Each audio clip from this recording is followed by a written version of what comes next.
Irani do të mund të akmeraj pas sulmeve ajrore amerikane ndaj qendrave të veta bërthamore, jo me koka bërthamore, por duke mbyllur ngushticën e Hormuzit. Kjo më pas do të mund të nxiste krizë globale. Ngushtica e Hormuzit është një grykje vogël, por rreth 20% e naftës së botës qarkullon nëpër të, apo mbi 15 milion fuqi çdo ditë. Shtetet sikurse Arabia Saudite, Iraku, Emiratet e Bashkuara Arabe, Kuvajti dhe Katari, madje edhe vetë Irani, varen nga kjo ngushticë për të eksportuar naftë dhe gaz. Prandaj, nëse diçka e bllokon ngushticën, efektin e vëren e gjithë bota.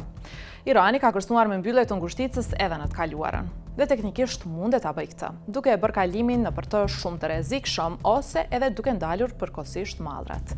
Irani ka ndërtuar fuqi të madhe në rajon, anije të shpejta sulmuese, mina detare dhe raketa kundër anije.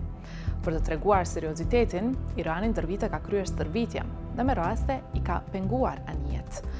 Tani, pas sulmeve amerikane, a do t'i shkojnë në fund gjithë kësaj?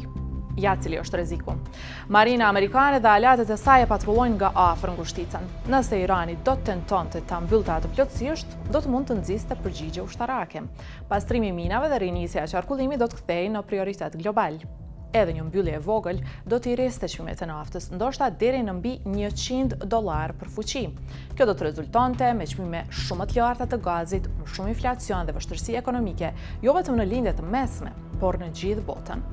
Pra, Irani edhe mund të kërcënojë me mbyllje të ngushticës së Hormuzit, por në realitet kjo është opsioni i fundit. Një vendim i tillë do të dëmtonte ekonominë e vetë Iranit, do të rriste rrezikun për luftë dhe do të provokonte reagim të ashpër global.